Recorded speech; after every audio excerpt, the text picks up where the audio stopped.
What is the terrifying secret of the Femme estate?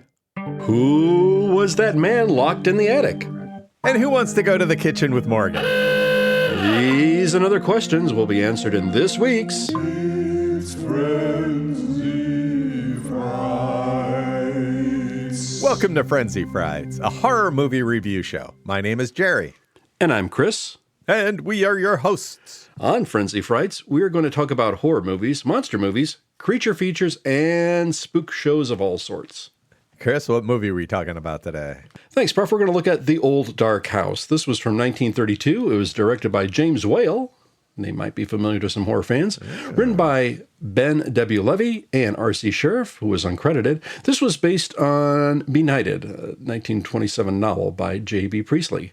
For our cast, I hope you're sitting down. We have Boris Karloff as Morgan, Melvyn Douglas as Penadrel. Raymond Massey played Philip Waverton. We had Gloria Stuart as Margaret Waverton. Charles Laughton played Sir William Porterhouse. Lillian Bond played Gladys Duquesne, a.k.a. Gladys Perkins. Ernest Thesiger played Horace Femme. Eva Moore played Rebecca Femme. We had Brember Wills as Saul Femme. And we had Elizabeth Dudgeon as Sir Roderick Femme, credited as John Judgeon. Prof, I will let you take the floor. Please describe this movie, and then I will join you. All right, we're going to spoil every little bit of it, so sit down and enjoy it. We open with a globe with a single prop plane flying around it and text saying, "A Universal picture." This is very exciting already. So it was a dark and stormy night in Wales, and there's a car trying to get over the ruined roads full of washed out sections and mudslides.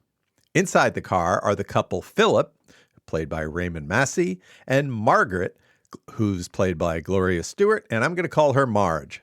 And in the back seat is the sarcastic Penderel, played by Melvyn Douglas, one of my favorites. The road is washed out, and they go to the only house they can reach, the Femme estate. They knock at the door and meet the mute brute Morgan, played by Boris Karloff, and they are allowed in. We meet the Femme Sibs, the weak and timid Horace, who probably goes to med school and changes his name to Pretorius after this show, or not, and his bossy sister Rebecca, the one that runs the house. The Sibs reluctantly let them spend the night to get out of the storm, though there are no beds. You can't have beds. They put the car into the stable out of the rain and sit around the fire with glasses of gin. I like gin, as Horace says. Horace worries that Morgan will get drunk and be brutish. Great. We got that to look forward to. Marge goes to change out of her wet clothes and goes to Rebecca's room. Rebecca regales Marge about the sinful behavior of her father and brothers and sister Rachel. She's very judgy about them, but maybe is also a little upset she was left out of the fun. There are apparently lustful red and white women, whatever that means. Father is still alive, 102 years old, and upstairs. Rebecca gets intense and a little handsy, and Marge freaks out, and finally Rebecca leaves. Marge is wigged out and opens the window, and the wind blows everything off the desk. Morgan spies and watches her finish up her dressing and leaves the room in a tither, and she goes back to the living room. So everyone has dinner. Horace slips about another brother named Saul and gets shut down. We don't talk about Saul, do we? Have a potato. Morgan has his eye on Marge, which is really creepy. Suddenly, there's a knock at the door. There are more stranded travelers. The loud and irrepressible Sir William Porterhouse, played by Charles Laughton, and his, quote, friend, unquote, Gladys. Penderel and Gladys zoom in on each other immediately. So they all eat and afterwards chit-chat over drinks. Penderel points out that he's a fish out of water. He doesn't fit in with modern business times like Porterhouse is able to do. Porterhouse takes it as an insult. He tells the story of his deceased wife, whom he loved deeply. They were both born poor, but as he rose in business and interacted with more cultured people, she didn't fit in, and she died ashamed that she was going to hold him back in business. This has completely wrecked Porterhouse. He is making money to avenge her, to ruin the men whose wives made his wife feel crude. And now, after years of revenge, that's all he knows how to do. He basically pays Gladys, who's a chorus girl, to keep him company. And they don't do any naughty business together. He just wants somebody to keep him from feeling alone. We find that Gladys's real last name is Perkins, so I'm going to be calling her Perkins. Not Ann Perkins, just Perkins. Perkins and Pendrell get really chatty. She doesn't like gin, and Pendrell remembers he has whiskey in the car. The pair go out to get it. Morgan is drinking, and they've locked him in the kitchen. Suddenly, the lights go out. Rebecca sends Horace to get a lamp on top of the stairs, on like the third floor, way up top. Horace is scared to go, so Philip goes with him, but Horace chickens out on the way, so Philip goes alone. He sees a door bolted shut with a plate of food outside and some childlike sounds coming from within. For some reason, Marge gets kind of attacked by Rebecca and runs around and then gets attacked by the drunken Morgan. She escapes by running upstairs and finds Philip, who fights and knocks out Morgan by throwing the lamp in his face and kicking him down the stairs. Meanwhile, out at the car, Perkins invites herself to move in with Pendrell because they've gotten pretty cozy together. He has a better idea, but he's going to wait until the cold light of morning to ask her. They go back to the house, and Porter House answers the door. He knows the score. Something is going on between Perkins and Pendrell. They all notice the room is a mess and don't know why. All the fighting from before. Pendrell and Perkins are honest with Porter House about their feelings for each other. And to be honest, he takes it rather well. Pendrell tells Porter House that he's going to marry Perkins if she'll have him, and they get over their competition and start to become friends. Meanwhile, Philip and Marge go up to the top room and go in. We meet Papa Fen, Sir Roderick. He's a decrepit old coot. He had 2 children die when they were like 20 and then had the other 2. Madness is all in their blood. Now, there's another son named Saul, who's the worst of them all. He's a pyro and a killer. He's in the locked room, bolted in. That's why they have to keep Morgan. He's the only one strong enough to stop Saul. And they are friends, but, they got Morgan just in case. They are afraid Saul is going to burn the house down into a burnt offering. Well, we've seen that movie too. They're also afraid that a drunken Morgan will let Saul out. And guess what? He does. Saul is on the loose. Saul and Morgan come down the stairs and they wrestle Morgan and lock him in the kitchen. But Saul is still around. Pendrell locks Perkins and Marge in a closet to keep them safe. Saul and Pendrell talk at the table. Saul says, "I know things about flames that nobody else in the world knows." Great. The pair fight. Pendrell gets knocked out and Saul lights up the curtains. Pendrell gets up and tries to stop him, and they both tumble off the balcony. Morgan escapes the kitchen and goes to attack the women still in the closet. The ladies run. Morgan sees Saul is dead, and he is upset and takes Saul's body upstairs. Philip and Perkins enter. Pendrell is very hurt from his fall. Perkins and Porter House are beside themselves with grief that Pendrell may be dead. But no, he's alive, and Porter House and Perkins console each other with both their sadness and now joy at Pendrell's recovery. The new day dawns. The Boyds and the Bees are out in force. Pendrell and Marge leaves while Perkins, Pendrell, and Porter House wait for the ambulance. The end. Wow, what a movie. All right, Chris, tell us a little bit about this flick. Thanks, Prof. Well, to start with, we've got an all-star cast. Boris Karloff, who played Morgan, is a horror film legend and an icon. Notable works include Frankenstein, of course, The Bride of Frankenstein, Son of Frankenstein, The Mummy, and narrating the original How the Grinch Stole Christmas. Raymond Massey, who played Philip Waverton, had numerous roles, including Abe Lincoln in Illinois, Arsenic and Old Lace, and East of Eden. Gloria Stuart, who played Margaret Waverton, also was an accomplished chef and painter. And after a long acting career, she got another generation of fans for playing modern-day Rose Dawson Clavert in 1997's epic film Titanic. Melvyn Douglas, who played Pendrell, is an acting winner for garnering an Oscar and a Tony and an Emmy. Hey, it's Charles Laughton again. We covered him when we discussed The Island of Lost Souls, where he played Dr. Moreau and the Hunchback of Notre Dame. We had Lillian Bond, who played Gladys Duquesne, a.k.a. Gladys Perkins. She was a Ziegfeld Follies girl. And Ernest Thesiger, who played Horace Flem, was in The Bride of Frankenstein. The Old Dark House was shot just with a budget of $250,000. Filming began in late April 1932, and it was completed in late May, all on the Universal Studios lots in Los Angeles. There was a production note placed at the beginning of the film that reads, "Karloff, the Mad Butler in this production, is the same Karloff who created the part of the mechanical monster in Frankenstein. We explain this to settle all disputes in advance, even though such disputes are a tribute to his great versatility. Now, I don't think I saw this statement in the version that I watched on YouTube, and I think that's where I saw this movie. I thought this was also available on the Fossum platform, but when I clicked the link on my remote, it took me immediately to the film Killdozer, so be careful. The film also inspired the Rocky Horror Picture Show and something called Thundercrack. This was directed by James Whale, who also directed Frankenstein. This film, The Invisible Man, and Bride of Frankenstein, all considered classics. Now, for many years, the original version was considered a, quote, lost film, and it gained a tremendous reputation as being one of the preeminent Gothic horror films. Director Curtis Harrington, a friend of Whale, helped rediscover this, and having repeatedly asked Universal to locate the film negative, Harrington eventually discovered a print of the film in the vaults of Universal in 1968. He persuaded the George Eastman House Film Archive to finance a new duplicate from a negative of a poorly kept first reel and restore the rest of the film. Wow. Prof, yeah, let's take a step back. What were your initial reactions when you watched this film? Well, one of the first things I thought was that, boy, these visitors really wreck the place. And by the time they leave, the house is a wreck.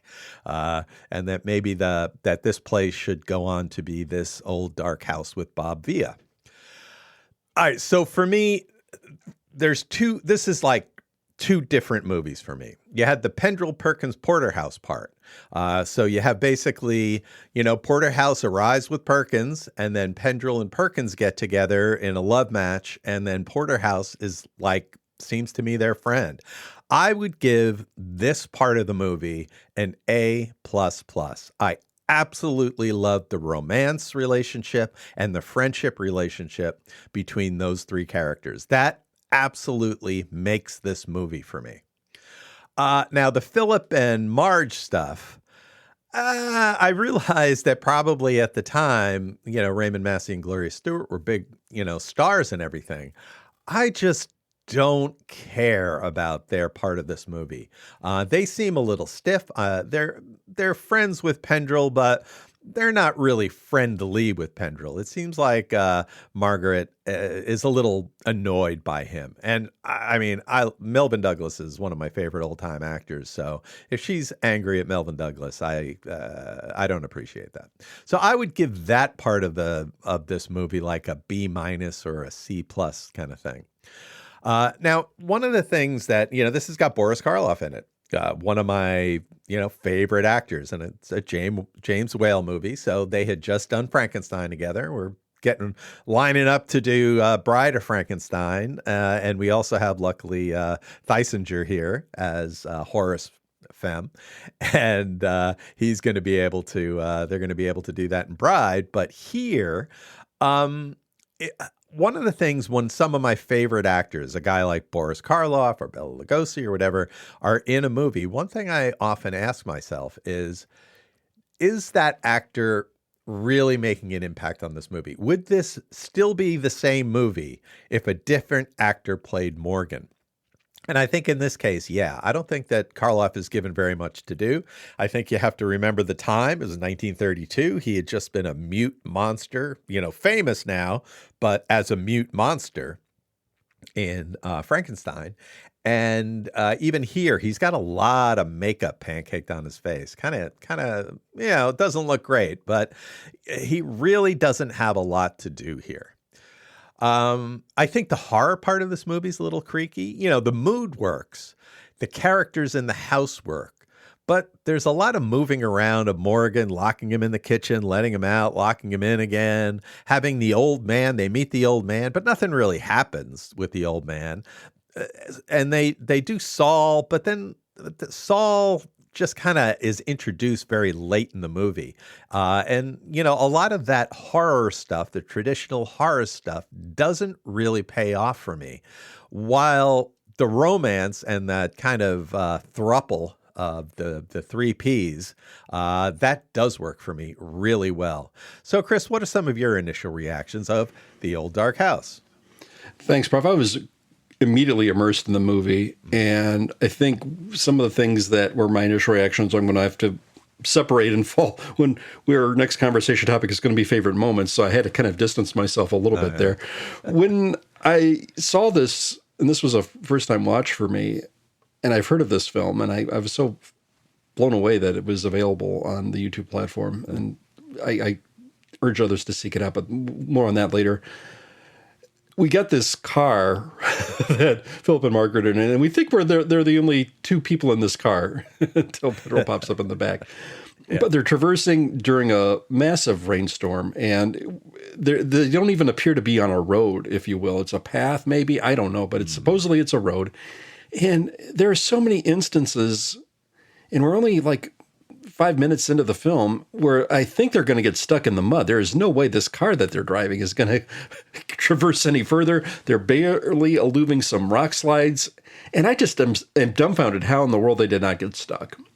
One of the other artistic directions that I made a note of was, Prof, and I think I'm circling back, sort of backhanded to one of the points you had with Karloff and his presence there. Could anybody else perhaps have done this? I don't know, but you have somebody with Karloff in the stature of Karloff. Purportedly, this was the first thing he got some actual billing towards. I don't want to get into that, but I think Will may have realized that at some point, and he thought, well, maybe the stage presence of Karloff was just enough to make him a little more mesmerizing, because I think there were so many smash cuts where we got close-ups and tight close-ups of his grotesque face and his facial features, and I think we had so much of that. I'm thinking, okay, did Will maybe think that this wasn't quite scary enough? Here, let's do some boom, boom, boom, boom, quick cuts to his facial features, which were really deliberately put up to be kind of on a grotesque moment. And I think that's what I couldn't help but notice. Wow, why are they all these smash cuts here? Are they working? Are they not working? But I think that's what... I think he was maybe expecting some shrieks from the audience when all of a sudden, boom, we get an instant close-up of this hideous face, and then we move on with the story. So I think that's where we were going with it. I don't know. I was kind of positing a theory there. But, Prof, I am dying to get into our favorite movie moments, so I'll let you take the floor first. All right.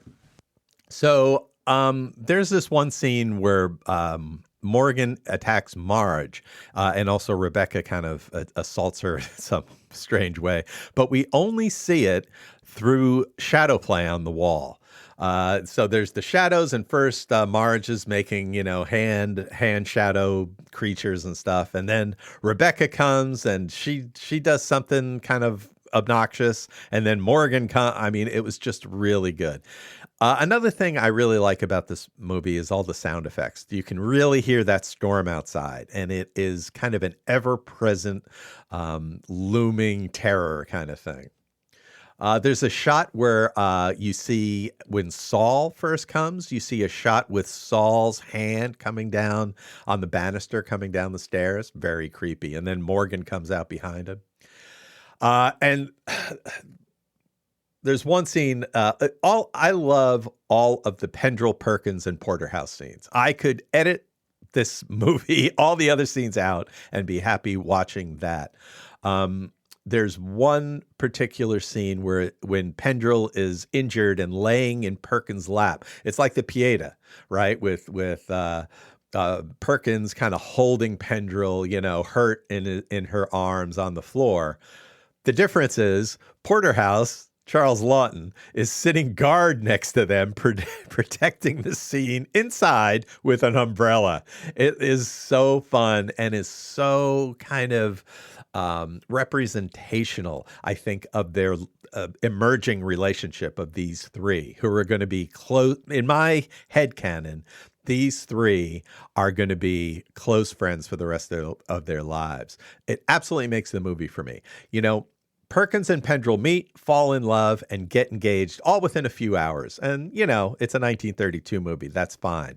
I want them to get married and then move in with Porterhouse where they can all live with dear friends. That is my headcanon, and I am not giving it up. Chris, what are some of your favorite movie moments? Prof, from the onset, I'm looking at this movie, and I see that it's dated, I think, 1932. And I thought, well, this is going to have sort of an old-timey feel to it. But no, it really didn't for me. Because right on the onset, We've got Massey and Stuart driving in this rainstorm and the road is muddy. And just the sarcasm between these two characters. I mean, you have instant chemistry. It felt so contemporary. I loved it. I loved it. They're driving through the rain. They're driving through the mud. She's making wisecracks. He's countering. And they're sort of having like this boxing match with dialogue with the sarcasm and who can up one another with the sarcastic comments. I thought it was fantastic. And I think it was hard to capture chemistry back then, but these two really did a great job with it, with Massey and Stuart. I thought that was fantastic. And it really gave me a contemporary vibe right out of the gate. We smash cut, and I think, well, just when you think it's going to be the three of them, no, here's two more people. And it's Charles Laughton at the door. Wow. He bursts right into the room, and it's very gregarious. And he sort of had a John Candy-esque vibe to him a little bit there. I could just see if they were going to maybe remake this, if it was redone perhaps in the 80s or 90s. He just had that presence. Boy, howdy, whoa, it sure is storming. And he immediately walks to the fireplace and lets himself in practically. And I thought, wow, he just reminded me of John Candy for some reason. I can't put my finger on it. Prof, I think you touched upon it too.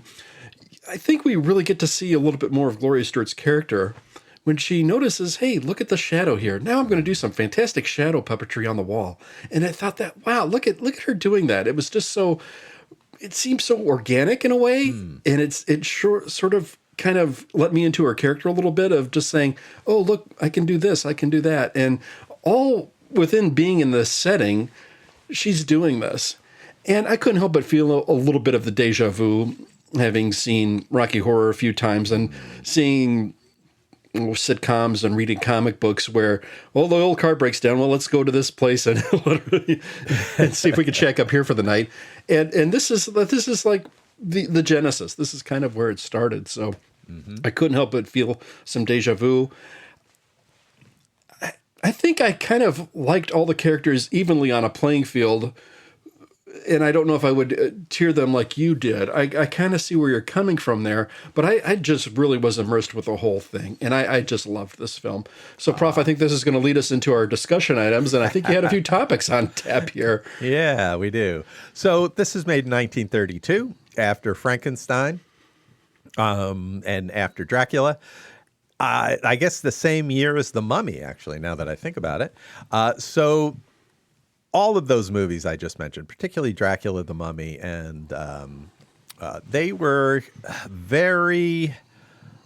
this is the very beginning of sound film, right? Was it 29 or so was really the first ones. And this is only a couple of years into the sound revolution, right?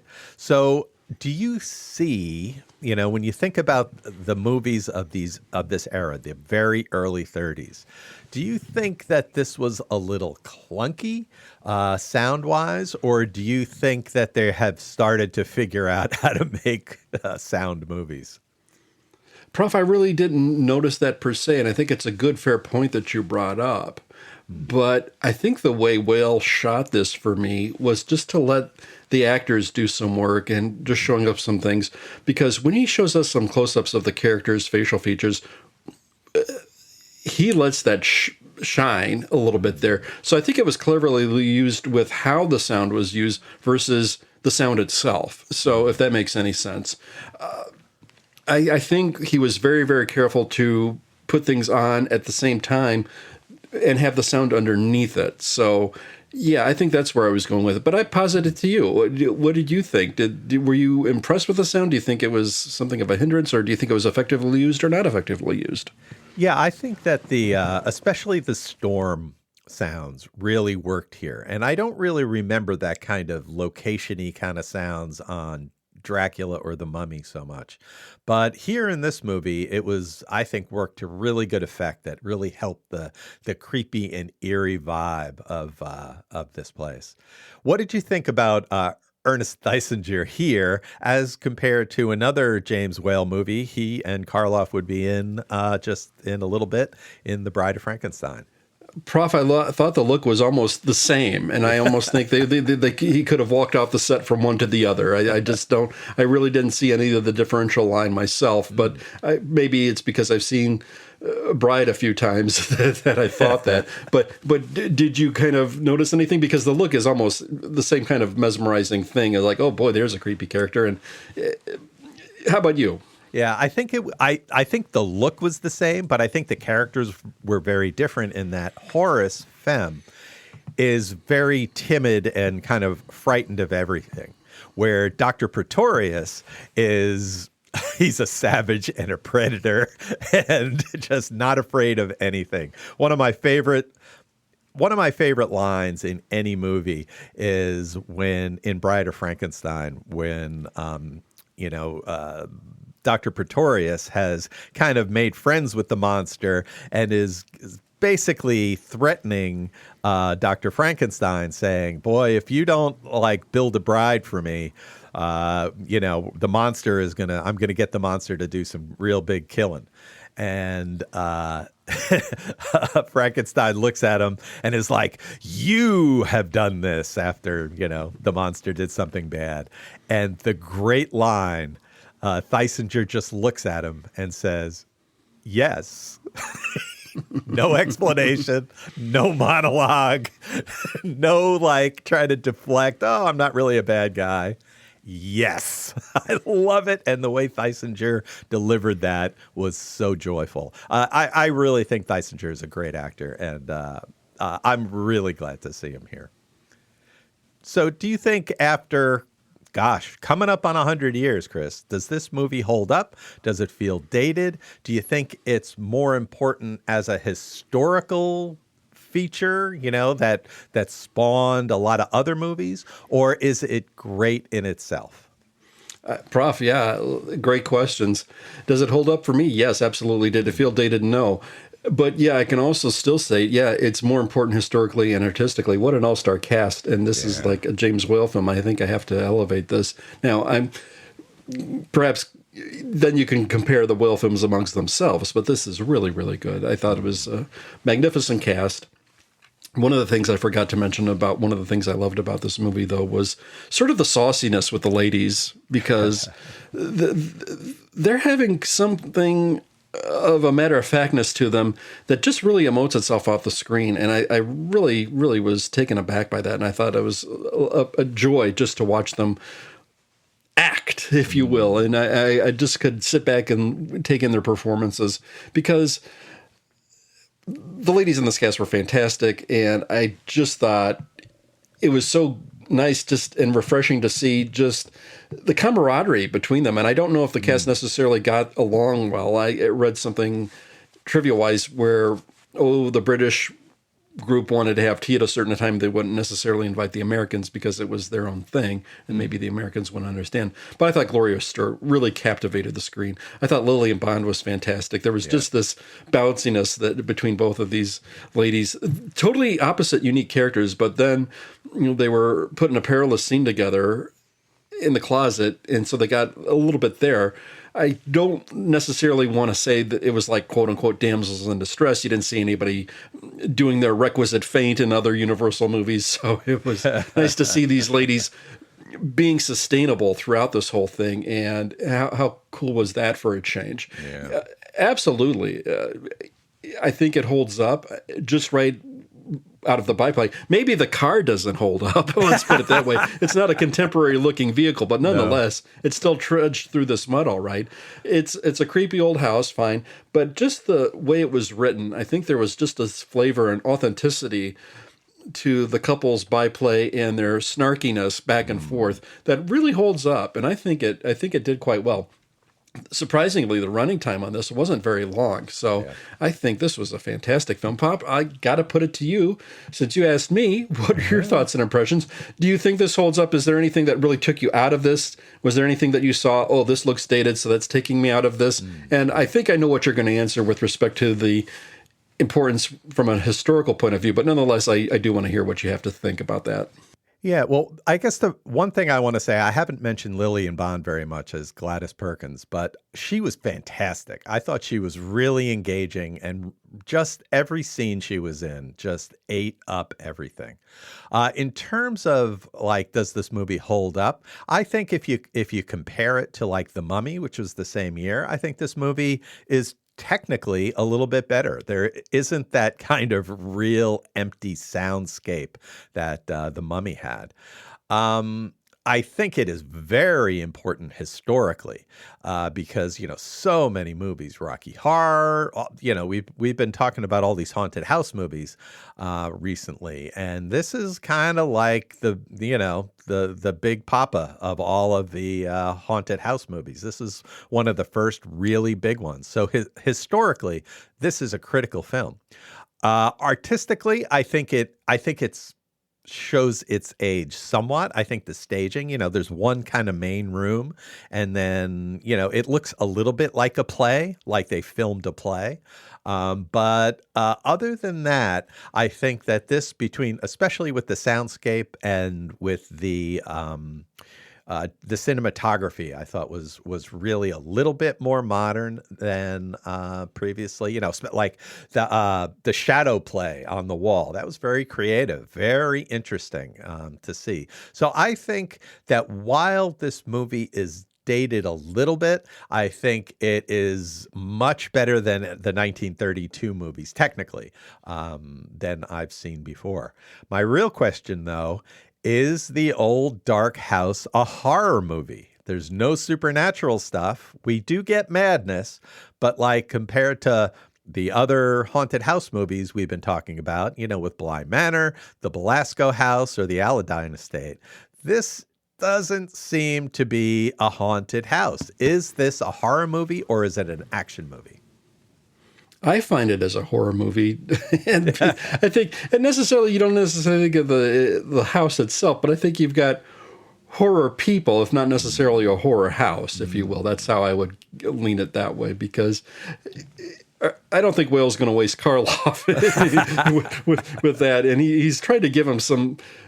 He doesn't have enough to do. Yes, I know that, but I think he's trying to do what you can, Boris, and have at it, and then I think the audience will hopefully be creeped out by this, because this was a time where we really, what library of horror was there back then if you were a horror fan? I don't know. So there probably wasn't enough to go around. So I think in as much as that, by horror, then contemporary storyhandler, that probably was a horror movie. But do we look at it today with so many decades that have passed, would you still consider it a horror movie? I can see the argument where you could say no, but hey, it's got Karloff. It's got a creepy guy in it. Yeah, I would say this definitely is, though. Prof, of course, it's not, the supernatural element is not quite there, but does it work for a horror movie for you? Yes, absolutely works as a horror movie. Like you said, you're absolutely right. It has Boris Karloff in it. You can call it a horror movie if you want, but there also is madness. And I think that you don't necessarily need a ghost or a haunted house or an evil house to make a horror movie. I think you can do it with madness. We've seen this with Rebecca. We reviewed the movie Rebecca. There's no ghost. There's just the memory of this horrible person and her horrible deeds.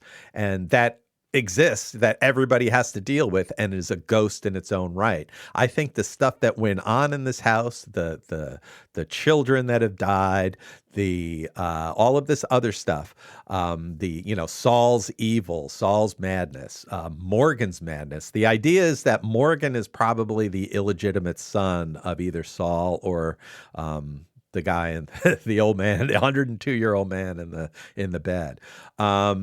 And so there has been some, bad business going on, like was in the Belasco house and probably The Haunting. But we don't see spirits, and I don't think that matters. I think that this is definitely a horror movie. All right, Chris, how would you rate The Old Dark House as a horror movie? Thanks, Prof. Well, I think if you're asking me to put a number or letter grade on it, I would probably say a 9 out of 10 and the letter grade of an A. Yeah, this is, with the cast, that's easy to grade for me. That's the easy part of it, because this is historically important in my point of view. This was sort of like a granddaddy horror movie, which inspired many, many things after it. So it's very, very easy. And the cast is fantastic. My gosh, this is an all-star cast. Yeah. And it's got a very, very short running time. Yep. So if you're asking me how to rate this, that's the easy question. Oh yeah, this is an easy A. This is a must watch. This is something that if you're a fan of horror, if you're a fan of Rocky Horror, this is something you have to catch and see where this all started. And hey, it's got a running time of what, only 70 minutes? It's not going to really be a huge time investment there. That's the easy question. The hard question for me is, where would I rank it out of all the other whale movies? Ooh. Now, where would I rank it between those? That's the really harder question for me to do right there, because those are more epic. Those are more iconic. Those are sort of like the quote-unquote legend universal monsters that we have there. This isn't that. But nonetheless, am I going to downgrade it because of its time and because of its less iconic status against the other whale stuff? That's where I have the more difficult question there. So, Prof, I'm going to throw it back to you. For me, this was like a 9.5 movie. This was an A. This is a must-watch. Everybody should see this film. Prof, I throw this to you. How would you rate this film, if you can rate this film? Yeah, it would be really tough just because of how important it is, historically. I think I'm going to give this a B+. And the only reason I'm going to decrement it is because I think Karloff wasn't really used as much as he could have been. And, there was a little bit of kind of moving the pieces around the chessboard a little heavy-handed way with some of the, characters roaming around the house. I did want to, but from a historical standpoint, this is an A+. This is like one of those, you got to see this movie. And also for the romance, for that, the thruple, the three Ps, I think that this is an A++. I think that it just gets decremented because of the time and then the misuse of, at the time, I'm sure, Karloff was big on Frankenstein because of Frankenstein. They didn't know that he was going to become the legend that he became at the time, but I think they underused him a little bit in this house. I did want to make a point. I just remembered as we were talking, Raymond Massey is in this movie. Raymond Massey was also in the movie Arsenic and Old Lace with Cary Grant. And they make a comment in that movie because the character Raymond Massey plays, his face is all cut up and he's had very badly done plastic surgery. And they make a reference that he looks like Boris Karloff. So I thought that was funny, and I was reminded of it as I was watching this movie. So that's kind of what I think about this one. Do you have any final comments, Chris? Prof, I'm glad you asked, because during the course of this, and I feel this should have possibly been a discussion question, and I know we're kind of trying to wrap it up here, but I'll try to be brief. As I was watching this, I couldn't help but think of the John Candy comparison with Charles Laughton and their characters. And then I couldn't help but roll in my mind, oh, if they were to redo this, who would you cast as who, and things like that. Tom but Poston. Then, yeah. Oh, gee. No. I saw what you did there. I don't like that one. Yeah. That's good, Prof. Very good. But at the same time, I guess where I'm coming from is I'd hate to see them remake this film because I think the cast is just too iconic, and I'd hate for them to redo that. But we know that Hollywood has a trend of doing tons and tons of remakes, and I'm so shocked. Well, maybe somebody inadvertently remade this but wasn't aware that they did because it's just been in this iconic status. Prof, if you were to remake this, do you have anybody that you put in this cast, or do you think, I'm not even going to go there, Chris, I'm just going to leave it alone? How can you top Karloff and all these other legendary great actors? You have to leave this alone and not mess with it. What do you think, Prof? Do you think this could possibly be remade, or do you just want to leave this alone? I think I could. Yeah, I think it would be worth remaking. But who? So I love your point about John Candy. Also, let's see who would be the romantic couple though. That would be interesting. And then somebody maybe like Tom Hanks as Philip in the Raymond Massey role. I don't know. It's the casting in this would be really tricky because very, very tricky, and you'd have to find just that right chemistry too. Yeah, it would be. I would like to put this out to the audience. If you were going to make the Old Dark House, let's see if anybody has any ideas for casting. I think that's a great question, Chris. Oh, thanks. I'm afraid I was so afraid to ask it because I hate to mess with the iconic stuff, but I knew it's inevitable. People like to redo things. Definitely. So thank you for checking out Frenzy Frights. Check out our other shows, The Professor Frenzy Show, where we cover indie comics, That Guy in That Show, where we look at great character actors, and our Twilight Zone episode review, where we review Twilight Zone episodes. Thank you for listening and watching. It's Frenzy.